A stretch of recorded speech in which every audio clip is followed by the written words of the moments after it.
so my first question is going back to the problem side of things. What specifically is the problem that you seek to solve?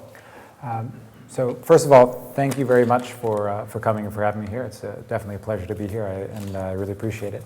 So the problem that we're seeking to solve is really this matching problem between people who have money and people who need money in emerging markets. If you put yourself, and how we came across it, if you put yourself in the position of a loan officer at a bank in Jakarta or in Lima or in Nairobi or in Bangalore, one of the kind of majority of the population walks in who has a job that's informal or with a micro enterprise, taxi driver, shop owner, beauty salon, domestic worker, anything like that. How can you evaluate whether or not they're a good risk opportunity? They need a loan, they're asking for it. How can you make that decision? In developed markets, you have quite a bit of information to make that decision, right? There are credit bureaus that show your history. Most people have had credit cards, mobile phones since they were teenagers here, building this history over time. All of that data is clean, checked, and available, and turned into predictive scores by the big credit bureaus. Or you can look at the business itself, look at the tax records, look at the individual's pay slips, some of those other pieces of information. Basically, in these countries, you have none of that. You have nothing. All of the transactions, mostly for these businesses, are cash-based. If they do have a set of books, they have one for themselves, one for the tax man, one for their own accountant. You don't know what you're going to see. And they live in a society where either there's not the opportunities to develop that credit experience, combined with the fact that there's not the infrastructure to record it. There's just not bureaus. Bureau coverage, in North America is about 80%. In Latin America and East Asia, it's 30%. And in Africa and South Asia, it's less than 10%. So you just have no information. You can't evaluate this person, and so if you don't know, you say no. And that's what happens in banks in emerging markets every day to the majority of the populations there who are seeking credit. Mm-hmm. And so tell us more about how you realize the gravity of this problem, and maybe a little bit more about some of the people that face that problem on a day-to-day basis. Sure. I mean, it's interesting. Even before starting this business, I was puzzled by this problem when I moved to Lima from Vancouver. And you just see these symptoms that you don't see here, right? You see taxi drivers that fill up between every fare because they don't have capital to fill up their tank of gas in one shot. They need to drive someone a little bit, put some gas in, drive someone else a little bit, put some gas in. It's a big waste of time, right? You have businesses that are turning down sales because they can't give you change because they don't have float for their tills because they just don't have working capital. And that's ignoring things like asset capital to buy. One of the client stories we have is somebody who sells fresh fish who has to go to the market each day because he can't afford a fridge or a freezer. So these symptoms are there, and they really affect people's lives. I mean, these people are in difficult businesses, and they're made incredibly unproductive by this lack of money. And if you can get money to them, the rates of return to that money are extremely high.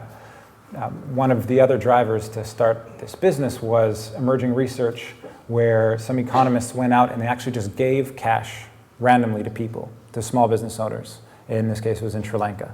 No screening, no nothing. Just went, interviewed a few thousand people, randomly selected half of them, gave them money, and then measured the rates of return to that capital over time. These small businesses, and it was $500 on average. Rates of return were about 10% per month just for the average business, which is extremely high.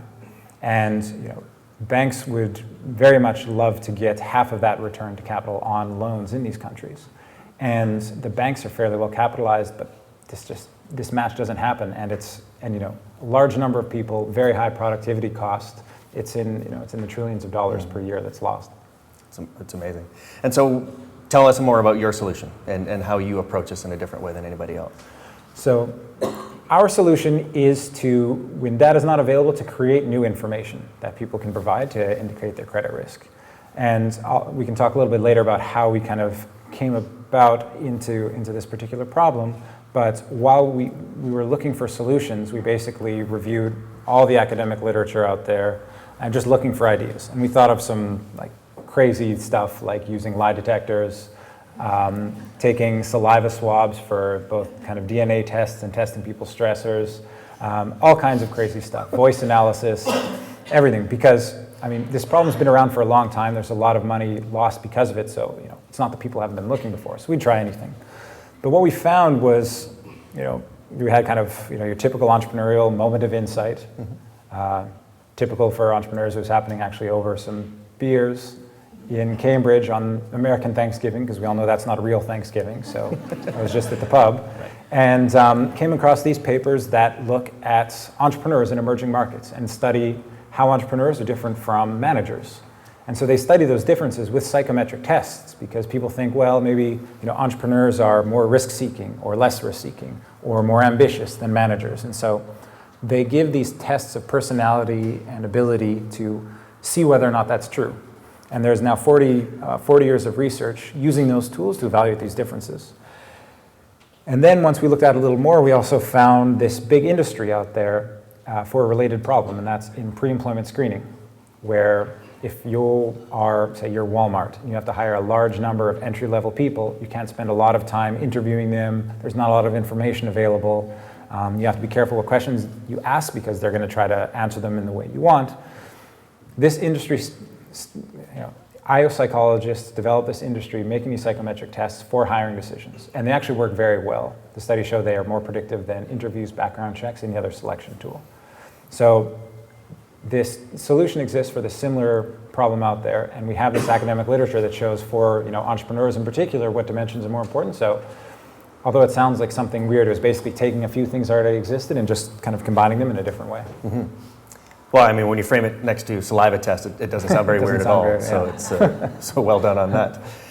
And so tell us more about some of the outcomes as a result. Like, where did you first get traction, and did you just announce it to the world and the world came, or? So this all started out as part of a research project, but there are a lot of banks and lenders looking for a solution to this problem. So it's a very big problem for them. A lot of times governments mandate lending to disadvantaged sectors, to small businesses. They have no idea how to do it. So banks are out there looking for solutions. And then we came up with the solution, and it has a lot of very attractive characteristics, right? It's automated, it's low cost, it's game proof. And so after a first initial research phase where we went and we kind of gave these tests, we spent about 4 years giving these tests to existing small business owners. We got some interesting results. We basically just went around and knocked on a lot of doors until a few banks were interested in trying it. And the nice thing about psychometrics is that, unlike even bureaus or social media data or any of the new stuff that's being used, anybody can do it. Anybody can answer these questions anywhere at any time. So you can evaluate 100% of the population. But the downside is that to actually know how it works in practice, you have to use it in practice. Because if you give the test to ask these questions to people who already have their loan, they answer differently than when they're applying for the loan. So you need to convince somebody to use it before you can show that it actually works, which is hard. But if demand is big enough and there's a big enough pot of gold at the end of the rainbow to solve it, we were able to convince a few people to try it out and generate that data we needed. Mm-hmm. And what were some of the objections? One of the first questions that pops up for me is, how do you avoid, gaming it, or prevent people from gaming it? Mm-hmm. Was that one of the objections, and what's their answer to that? Yeah, so that's a very common one and very important concern. And so the pre-employment screening folks have the exact same problem, because people are going to say what they, the nice word is social desirability, not lying, but it's basically people kind of like that, basically lying, gaming the test. And how those tests actually work is you want people to lie and game it, and that's what you base your predictions on. Your predictions are based on how they try to beat it. And what's the difference between how high-risk people versus how low-risk people try to beat the test? That's what ends up going into your models. And there's also a bunch of ways to have, you don't ask obvious questions with the right or wrong answer. You ask questions in a few different ways, triangulate. And to be frank, we also set a lot of little unique traps inside the evaluation where people can try to cheat, but then we can measure whether or not they're doing it, because this is all electronic. Right. That's another important piece. It's not pen and paper. So we can measure whether or not they go back and try to change answers, how they do all those things. And that data both protects against gaming, is actually oftentimes even more predictive than what they actually say in the test, is how they interact with it. Another common question is obviously about culture. So our initial work was in South Africa, Kenya, Colombia, Peru, which are pretty different countries. And we're asking the same psychometric questions everywhere, but obviously, it's pretty intuitive to think that in different cultures, different things will be very important. And to some extent that's true, but what we actually find is about half of the predictive power comes from what we call these generic global models, which is the same thing everywhere. And if you think about it, it actually is consistent with the intuition that a lot of successful VC investors can invest in businesses in multiple countries because you look for the same type of thing. And in the psychological literature, you also see that on these psychometric evaluations, a plumber in Sweden is more similar to a plumber in Peru than to a musician in Sweden. And a musician in Sweden is more similar to a musician in Peru than a plumber in Sweden. So culture actually turns out to be less important. But those are the two biggest initial objections, plus how long it takes. People are used to going in, giving their ID, and being evaluated at the push of a button. This takes 20 to 40 minutes answering weird questions on a tablet. So initial barriers to adoption were high. Okay. And then I would assume that one bank took a chance on you and ran it through, and the results spoke for themselves. And well, like most entrepreneurial stories, there were some bumps along the way. Okay. And what happened was one bank initially decided to try it out, and they piloted it in 4 countries, and for 2 years, and had very good results. 4 countries in Africa, and then so they scaled it up across their African footprint very fast, big bang. And that's when we ran into some challenges because a lot of this depends on the quality of implementation. And so our initial intuition, which is exactly what you said, which is let's be worried about people gaming the test. Turns out what's important is not the applicants, but the loan officers.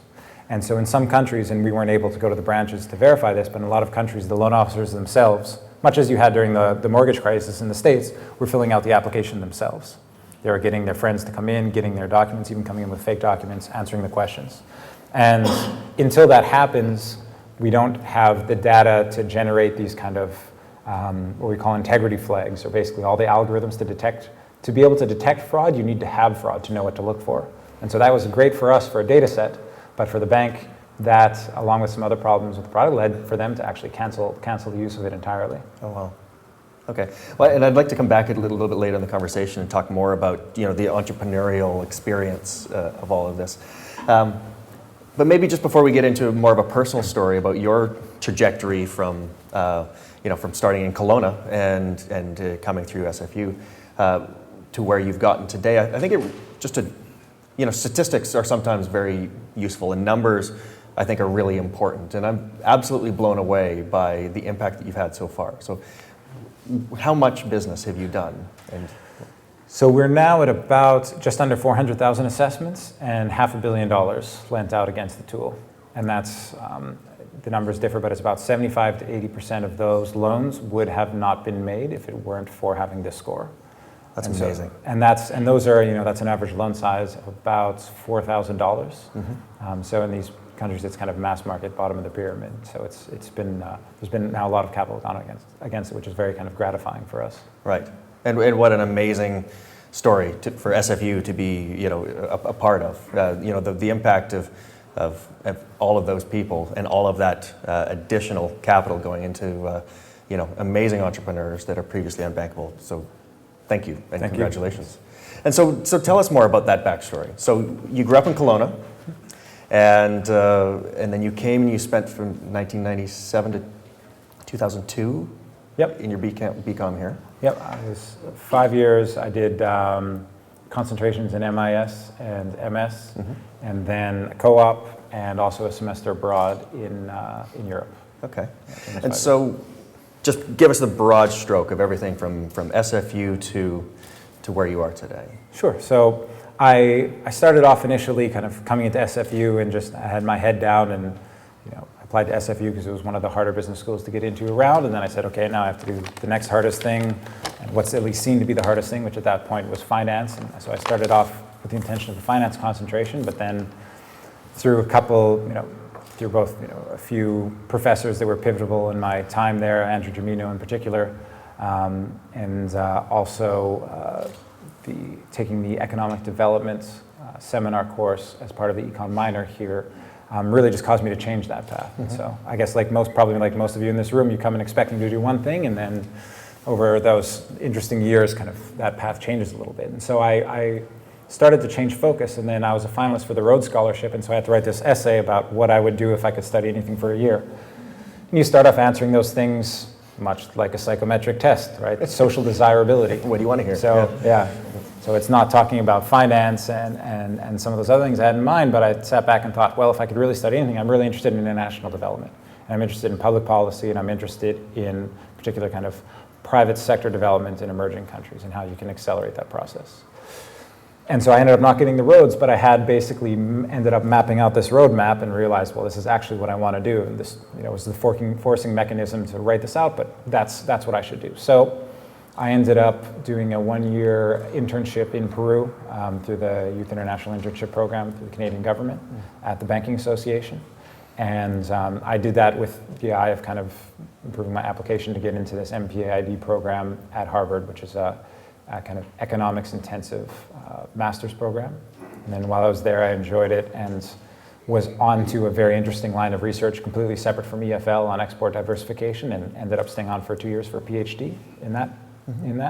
And then it was while I was working as a postdoc at Harvard on export diversification, the International Center for International Development at Harvard, where I was working at the time, we were hired by the South African government to come and look at that process there.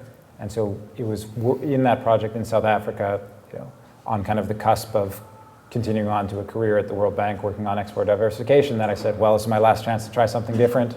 We have some money, we have some access, so let's try something. I want to do something micro and small business, and focus on constraints to small business growth. And that small little hobby ended up turning into this company, and I ended up abandoning what I was working on before. So like most paths, a few winds along the way. Mm-hmm. Beautiful. So we have to share credit a little bit with Harvard, it sounds like. SFU does. Well, I mean, funnily enough, I studied, at Harvard, like economics and statistics. So other than a little of the statistics, I basically used nothing from my 5 years of graduate studies in starting my business. Used a lot of managerial accounting, financial accounting, business communication, marketing, MIS, basically everything I studied here. So it ended up being the most relevant of the 5 years. There's the headline and the quote tomorrow. Yeah. Okay. So tell us more about what, the process of deciding to be an entrepreneur and to take this into an entrepreneurial path rather than a World Bank one. What was that process like for you personally? So it was partially accidental, but I got into it because I wanted to try something more micro and applied. Because when you work in policy, I find the export diversification stuff fascinating, and I got the opportunity to work at very high levels of government across the emerging world. But working in policy, you're kind of having a small impact on this big ship, and that has some benefits, but then you also miss being able to have a larger, more direct impact. And so I personally set out to look for EFL to have something more micro, but it was basically coming across the problem rather than the solution without the intention of doing it as an entrepreneurial venture, right? Mm-hmm. We just found this big problem in South Africa where there's even bigger and more sophisticated banks almost than there are in Canada. And still even there it was a problem. And so that was a real kind of head scratcher for us. And then we looked at it on a small scale there, and then we got this funding from Google to do this 3-year, again, just research project. And it was going to be a research project before getting back on that path. And then the results, again, were just interesting, and we see, well, this is $1 trillion problem. This is something that's not just a very good business, but the impact, it's like you say, it's $1 trillion bill lying on the ground. The productivity is there. It's not that you need to build up more productivity with education and infrastructure and regulations, and you have to do that anyway, but there's, even with what you have right now, there's 10% per month sitting there, capital sitting there. You just have to figure out the match, and you can walk away with a win. So it just was kind of really captivating. And then, some schools are better at spinning off and kind of nurturing businesses within them than others. Mm-hmm. I'm happy to hear that's an increased focus here at SFU. And some schools at Harvard are kind of very specialized in that, but the Center for International Development is not one of them. So we were basically hitting a lot of barriers where we couldn't do something within the university, and banks were actually using the tool to lend money. So out of necessity, we had to spin out, and since I was the only one that believed in it first, I had to start it. So that's how it started. Okay. And you touched on earlier that it wasn't an overnight success story. Like many entrepreneurial ventures, it's wandering along, alone, and then gradually people come and find you, and you continue to build together. Tell us more about what some of the challenges are and have been to date. So it's been, we've been very fortunate to be very successful, and we've taken some, we've had some challenges, and luckily they've always come at kind of the perfect time when we now have, the next solution ready. And so in a lot of ways we just got lucky. But a tool that you have to build, we're basically building tracks on the train as it's running, starting to use this thing. And so we develop and it works for a while, and then there's loan officer fraud, so we need to deal with that. Luckily, unfortunately, we lose our largest customer, but fortunately that's after they've given us enough data to actually really show that the tool is valid, to get some more grant funding, which we were able to use that in combination with bootstrapping the business. We didn't have to take any investment until now. That solution was then in place, and then we grew for a while. We've had a couple other clients that weren't successful, but we now have multiple kind of very big success stories across Latin America, Africa, Asia, across microfinance institutions and banks and retailers. And so each time we take these hits, we've been lucky enough to have these proof points. But it's a longer road, particularly if you compare it to tech entrepreneurship. Working with banks is challenging. Long sales cycles, bureaucratic institutions, particularly in emerging markets. So a lot of it is kind of, it's a bit of a grind. It's not a kind of build it and upload it and success follows. There's a big running game involved. But but we've now, the scale has just gone like this, and we've done more tests this past year than we did in the 9 years before, and we've done more tests in the past week than we did in our first 5 years. So we're now kind of on the other side of this inflection point. That's great. And I understand that your personal role in the company is in a transitional role right now. Tell us more about that. Yeah, so our company's gone through different phases, and as I mentioned, one of those was, we're one member of this kind of broader movement in development, which is focused on private sector solutions, where the public funders and donors are funding something that's privately profitable and scalable just to help get it off the ground. And so we got grant funding through this thing called the G20 SME Finance Challenge, because they were looking for businesses like this that you can infuse capital for 3 years to get the business up and running, then it becomes self-sustaining and self-scalable, actually, which is the most important thing. And so I was definitely committed to at least see through that transition to become fully self-sustainable and profitable as a business, which we achieved, and we got completely off grant funding at the end of 2014.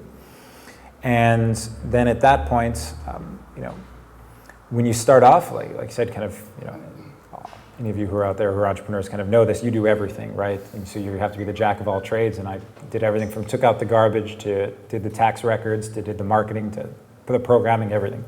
But then you quickly build a team, and then all of a sudden you're the one person who can do everything, but for every single one of those jobs there are multiple people who are way better than you at it. And so you get to this phase where I didn't have to do sales anymore because we have sales.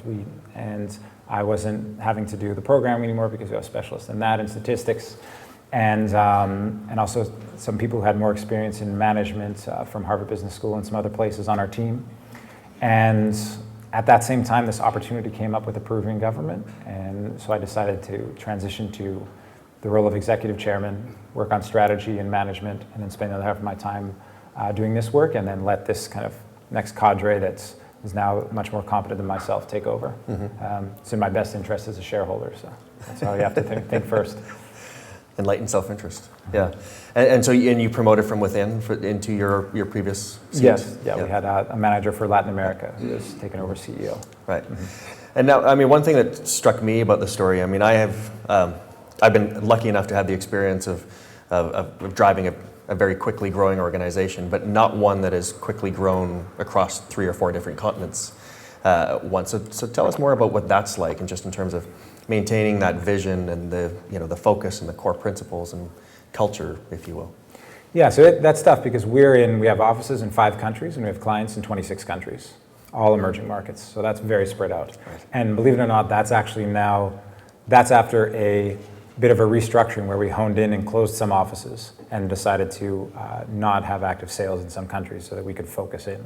So we initially spread very, very wide, which is a challenge. It's a management challenge, an interesting one and a fun one, but a difficult one. And as far as culture goes, maintaining a culture across that disparate group is difficult. We do things like we bring everyone together at least once a year for this big trip in Peru. We all go to the mountains and do some hiking, and so that everyone can get to know everybody else. A lot of, not forced socializing, but kind of facilitating non-work interactions between folks so they can get to know one another. And really focusing more than anything on hiring. And for these kind of businesses, you spend all your time on hiring, and it's finding people who are more than anything committed to the vision, the impact. And if you get that, and it's kind of big ambition and small egos, people can figure it out usually. Right. And do you use psychometrics in your hiring? We do always make everyone take the test. I can imagine. Just so they know what they're getting into. So at this point, I'd love to open up the floor to questions. I'm sure there are many, and particularly for the younger alum, please don't just make the question be, "Can I get a job with you?"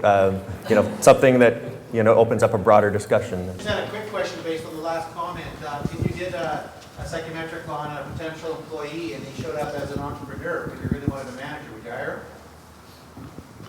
Are entrepreneurs poor managers, poor employees? So you definitely look for, there are ideal profiles for particular jobs. And all of this literature that we used to begin is kind of the differences between an entrepreneur and a manager. Now you want an entrepreneurial manager, and the skills you look for a manager in a company like mine with 50, like fewer than 60 people, where it's extremely fast moving and dynamic, that's a pretty entrepreneurial environment. If I were looking for someone to run a massive division in GE, I'd probably be looking for something pretty different. And so a lot of these tools are designed to kind of tease out those differences because you do want something different, yeah. I had a question in regards to loan defaults for these micro loans that you're offering. Is that much of a problem, and how does that compare to the rest of the economies? So it depends a lot on the market. And so when we talk about what the EFL tool does, we kind of rank order risk, which means we'll take a table of people and we'll separate them into the relatively more risky from less risky, but around whatever the average is for the market, for the product, and so on. And this is the same with the FICO score and everything else. And so there are, average default rates are much higher for unsecured personal loans than they are for auto loans than they are for mortgages, and a lot higher, in our case for Nigeria than they are for Guatemala than they are for India. And so around those differences, we have some clients that are lending with average default rates, of 10, 15%. Others that are operating at about 0.5 to 1%. So it depends a lot on the product and the market, but then you have to price for it a little bit. But when you think about default rates, it's a little tough because we're right now in this bifurcated world where some bankers think, okay, here you need, what's best is a high default rate. And microfinance is a success if it has a 99% repayment rate. But I think that's the opposite of success because that means you're not financing any risky investment that can potentially generate growth.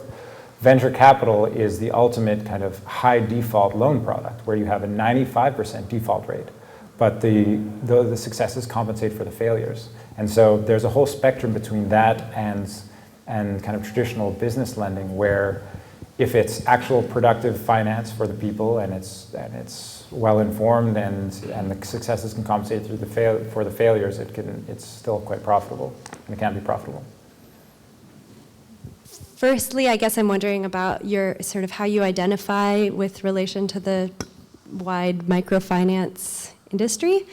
And secondly, I'm still thinking on that study you mentioned where they just sort of gave out loans without any kind of screening. And if you can get a 10% on loans with no screening, why do we need the screening?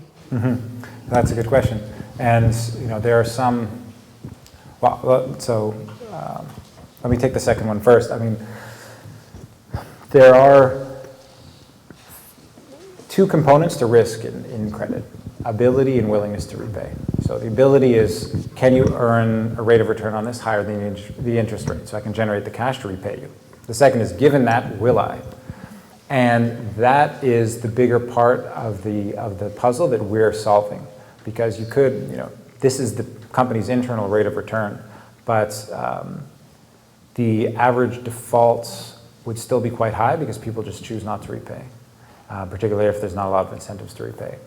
Now, that being said, there are some organizations that decide to allow for higher defaults. They put less effort, they put a little less effort into screening, but then they put a lot less effort into something like collections and just write off quickly bad loans and have higher default rates and have high interest rates, and that's good enough.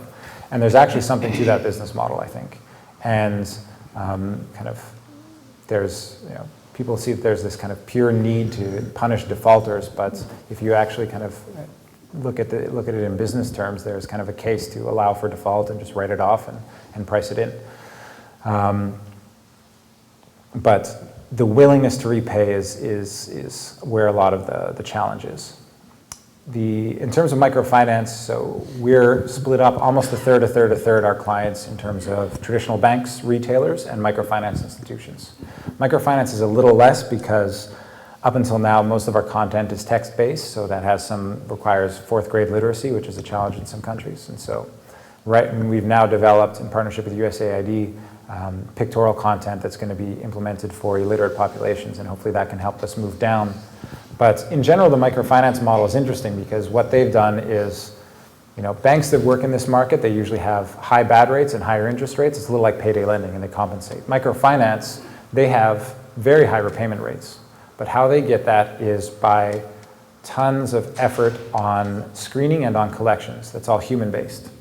Originally it started out with group liability, the Grameen model, but that basically breaks down as soon as you get to larger loans or as soon as you scale. So now in Latin America, almost all lending is individual liability. And they put effort on collections and screening, human-based, very, very high OpEx. So they have 99% repayment rate and high interest rates, but a lot of them aren't making any money, or at least enough money to scale because it's so expensive to train these loan officers. They move from institution to institution. There's problems with corruption and so on, and it's just not a scalable model. And so what we offer to banks is a way to get the default rate down. For MFIs, it's a way to deal with that operational expense issue and make their models a little more scalable. What are some cultural barriers that you faced in working across so many different continents and hiring people and working with organizations, and what are some learnings that you would walk away from doing that? So we deal with a lot of cultural differences and issues, and we run into it in a few different places. On the kind of internal management side, we cheat a little bit because our team is so small and it's so dynamic. We hire a lot of kind of nationals of the countries where we work, but those who've studied in the US or in Canada or in Europe. So they have some familiarity with kind of the way that we work in those settings. And then those folks, if we have kind of nationals that don't have that experience, are managed by those people. So our management from head office to the field, there's that kind of nexus, there's that person with that shared background that we have. So that's been the easiest way for us to deal with, which is not ideal, but it's what solves the problem in the most cost-effective way. Obviously with the financial institutions, with the clients of the banks, there's a lot of heterogeneity. The biggest challenge we have is not so much because of cultures in different countries, rather than just economic conditions in different countries. And where you have some countries where banking systems have a lot of barriers to entry, so they're basically monopolies with a few players who are comfortable sitting back and lending, basically buying government bonds and taking deposits, and there's no competitive pressure to do anything harder like small business lending. Pakistan is the perfect example of that. And so in Pakistan, we just could not convince banks to try to lend to these folks. We had a different problem in India that we've gotten past, but there's interest rate caps, and so you can't move up to this segment. We have problems in Brazil where there's just a small number of very large mega banks, and so they're not as interested. And then so we kind of pick and choose our markets based not so much on culture, but where the kind of competitive factors are right, where there are banks there's enough competition that banks are forced to lend to small businesses and unbanked people, which is kind of the final frontier. They've already picked the lowest hanging fruit. So that's more kind of market structure than cultural, but that's how we define it, how we kind of determine markets. You touched on Nigeria. You cited Nigeria as one end of a continuum, and you also talked in the chat portion about operating in Africa. I have a lot of experience in Nigeria. I'm interested if you're able to operate there at all.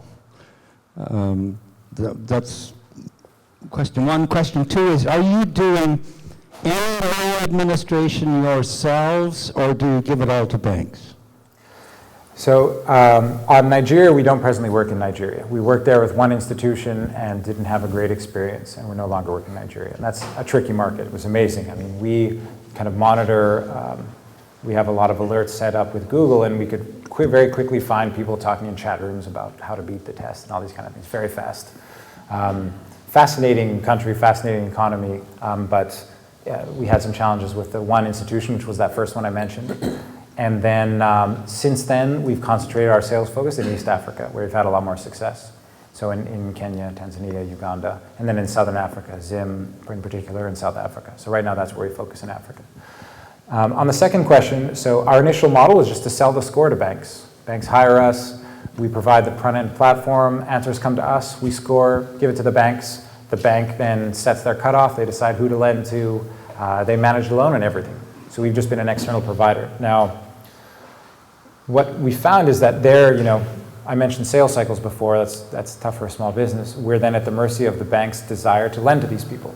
And we now have a lot of data on these folks. And we've now moved beyond psychometrics to other types of data on people that we can scrape from social media, that you can pull from their mobile phones. And we can, a lot of times we have enough knowledge, and we're, just because we're not a large institution that's kind of the custodian of the nation's deposits, we're happier taking risk on a larger segment of people than the banks are. And that limits our growth. And so what we're looking at now, the other part of my time is a bit of a skunkworks project inside EFL, where we want to take some balance sheet risk ourselves, where either we just originate loans online through our own application in some markets, or we at least buy some rejects from some of our partners, underwrite their loans, and then sell them back to the banks as their own clients if they've repaid. So we're working on that, both as a big business opportunity and also just as kind of a way to deal with this problem of the limits, the growth limits of banks' desire to lend. Yeah, I wanted to ask about your customer lifecycle, just something you were talking about just now, but what kind of services do you offer banks after? And do you have fail-safe indicators, if somebody doesn't pay back a loan in 6 months, et cetera? And yeah, so along those lines. Yeah, so our core product is the score, but as part of the score, how that works is every bank every month sends us back the repayment data of everybody who took the test. And that's what we use to calibrate and then adjust our models. So we have live data feeds with all of the financial institutions that are our clients. And then so around that also kind of has enabled us to develop portfolio monitoring tools and dashboards, and then also obviously model monitoring tools and dashboards. And so we provide that.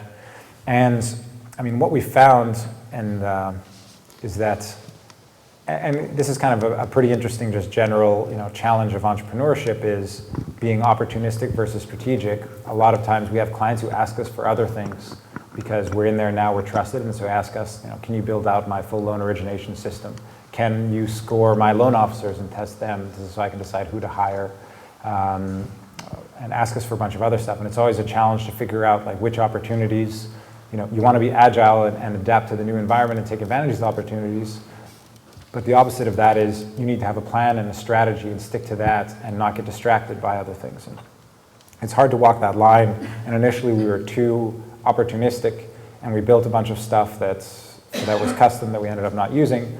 But now we've gone kind of far in the other direction, and we're finding that our clients have other need for value-added services that we're not providing. So what we've done in a reorg of the organization just in these last couple months is split into a data group and then a consulting group. And the consulting group provides additive services around the score.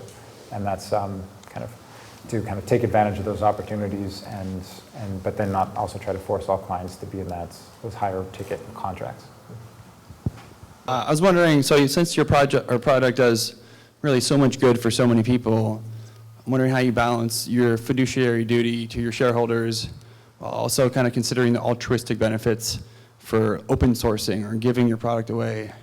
Is there any tension between trying to do the greatest amount of good while also kind of considering financial returns? So we were funded through grants and then through bootstrapping from the beginning. And so we actually don't have any financial investors. We're actually going through due diligence now for one investor, but up until now, we've been completely kind of founder-run, in addition to having to meet some of the requirements of the donors. We're basically running in kind of how myself and my co-founder wanted to run things. And both ourselves and the other people, the focus is on impact. And the investor that we're taking on now is an impact investor, a social investor that's focused on that as well. But then, the question is, how can you have the maximum impact? And using this technology is hard, and if we just put it online, I don't think it would be successful. And our smallest contracts, and we have trouble turning down anybody who's willing to use this to put money out the door. And what we've consistently seen is the institutions that are paying the least for it are the least successful, because they're not that interested in it and they don't put a lot of effort into it. And then there's also the issue of kind of generating, why we got the type of grant funding we got is because people want to fund something that will scale itself. And to really scale and to invest more in the product and to be able to grow and then do a balance sheet of our own, we need to generate financial returns. So maybe it's just a matter of us kind of rationalizing what's in our best interests, but we see kind of impact and kind of charging for what we do, not the maximum we can charge, but charging for what we do to get the right types of clients to be kind of consistent, and that'll be the same with our shareholder as well. Where we get into a bit of a tension is more on the types of businesses that we work with, because lending to the poorest people, that sounds great, but like payday lending, that sounds bad, and predatory lending, that sounds bad. And there's kind of a not super clear line between the two, and so sometimes we need to look at business opportunities. Are they kind of giving loans that people want and understand and can use, or are these predatory loans, and how do you select your clients that way? That's probably been the toughest one. Thanks for the talk tonight, Bailey. Question I had for you is, sounds like you've hit your home run. Before this startup became so successful, did you have other startups that you were working on that were unsuccessful? And if so, what was the main difference between those succeeding and what happened with this one? So, to be honest, not really. I started a bit of a kind of consulting practice around the export diversification work I was doing with a professor of mine, and we tried to turn that into a bit of a business. But that wasn't really a full kind of hearted attempt at entrepreneurship. So this was really my first. I'd obviously had a lot of work experience in the private sector and smaller businesses as well, but no, this was my first attempt. And so ultimately it's been successful, but we had a lot of failures along the way that definitely learned from and adapted to. Luckily, none of them were enough to knock us out. But this was kind of my first foray into entrepreneurship. Well done. Interesting presentation. I'm going to push back a bit and suggest that someone at Harvard Business School wrote a book called The Entrepreneurial Dilemma or something along those lines, Noam Weiserman. And he suggested that someone's been looking to develop psychometrics around finding entrepreneurs and that no one's really been able to do it. And so I'm interested to know how come you think you've solved it, given that there seems to be a lot of money to be made if you could actually, scan people to be entrepreneurs. So it's not really a question, I suppose, but more just show me more evidence that it works. Mm-hmm. So it's actually, the key distinguishing characteristic there is for what. And when you talk about VC investing, and we originally launched this looking at working not just in bank lending, but also in venture capital investing. And some of our original conversations were with some other psychometric firms that offer their products there. But in VC, what you're doing is if you're putting out a large amount of capital, you need to be as sure as possible about your bets, because you can only make a few bets. And what psychometrics is a low-cost tool that is, you can think of it, compared to the venture capital type screening, it's maybe 1/10 or even may say 1/50th as effective. It's not nearly as effective as the intensive VC type screening of very experienced investors spending a lot of time with businesses and kicking the tires. It's 1/50th as effective for 1/1000th of the price. So it doesn't make sense to use that in the VC process other than in very early parts of the funnel. But if you're going to be putting out this money, it makes a lot more sense to use this expensive process, and you wouldn't do it based on this test. When you're talking about making millions of $1,000 loans to small business owners, there it's just a portfolio game. And what matters is the cost. And if you can take a pool of people that has a 40% bad rate and separate that into one pool that has a 60% bad rate and the other has a 20, or just knock the zeros off that depending on the country, then that can make an unprofitable portfolio profitable. Whereas with VC, you have to be a lot more certain about the bets you're taking. So it's because it's a different application of the tool. And we have other VCs that ask us, they say, yeah, can I use your test? And I say, well, yeah, you can, but unless you're using it for early funnel, just kind of filtering who you're going to put through that more expensive process, it's not going to be what you're looking for, because it doesn't really solve that problem. But in terms of the ultimate impact, and it's interesting because psychometrics has a bit of a checkered history, and after working with some of these companies, I know why, because a lot of the tools out there are just voodoo. Because when you use it for HR, you can measure whether or not somebody quit or was fired for stealing, but there's not a clear measure of job performance. It doesn't come back for everyone. The tools are based on intuition. This is what I think would make a good marketing person. This is what I think would make a good manager. In our case, we predict default. You know within the first 90 days whether or not the person makes the first payment. You know at the end of the 12 months whether or not they've repaid. So we're kind of highly accountable to a very clear outcome, and because of that, able to kind of build the models and then generate, basically prove their predictive power, and their precise value to the cent. And that's the kind of standard the banks hold us to. So if I recall reading correctly, in microloans, the rate of repayment by females was much better than males. Do you encounter the same thing, or is that really more just at the microloan? Because I guess you sort of beta loans. Yeah, so what we see is that we have actually equivalent levels of repayment. And the way I think about it is that that's exactly what you should have, because if you have higher repayment from women than from men, you're not lending to enough women.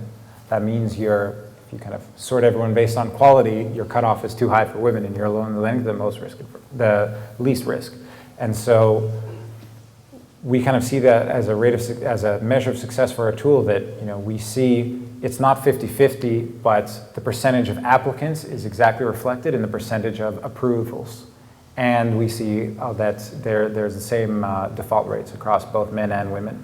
And that's nice because you see actually the opposite problem once you move into small business lending, where women are just stuck with microloans, and it's called like the microfinance ghetto, and they don't get access to small business loans because of traditional screening tools used like collateral in countries where women don't have sole title to anything, so they can't get access to the business loans. So I'd like to use my privilege to ask the last question if I could. And one thing that really, the more I listen to your responses to the questions and your knowledge of your craft, which is significant, and as you just said, every day you're solving new problems, and every day you're inventing new solutions to them.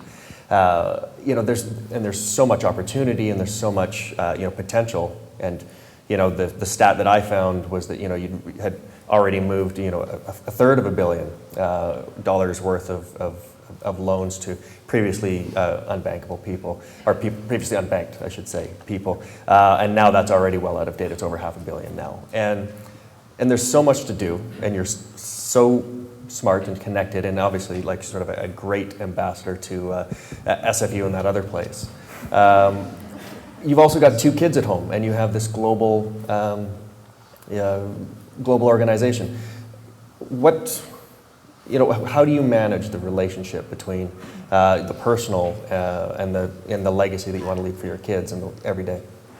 Yeah, that's been an interesting one, and it was tougher, especially in the early days when we were working, in 26 countries, and I was the only salesperson, and so it's a lot of time on the road. But I was lucky both here at SFU and then also at Harvard. In particular at Harvard, I just had a few professors who were really at the top of their craft, who all said on kind of day one, I remember one of my favorite professors said, "Partner right, and the rest are just details." People who were at the top of their profession, saying that they're making families a priority, really kind of made me realize that it's okay to do that, and it's not a sign that you're not serious. And so I've kind of done that from the beginning, that my family's my priority. My wife is lucky enough to have, she's an entrepreneur herself, and her business moves, so she comes with me on business trips. My kids are here now with me on my business trip. We were in Asia for most of the first half of this past year for work, but I just kind of, whenever I have to make a choice between the two, it's just not a choice for me. And that way I don't feel like I'm missing out, and I don't feel like it's had a big cost for me business-wise. Maybe it feels like it in the short term, but you know, a year or two of hindsight, it's not been a significant cost. It's been well worth it. Great, absolutely. Well, thank you so much for sharing your evening with us, and on behalf of everybody else that's here, you know, thank you for doing what you do, and hope to see you again soon. Thanks a lot. I really enjoyed it. Thank you very much.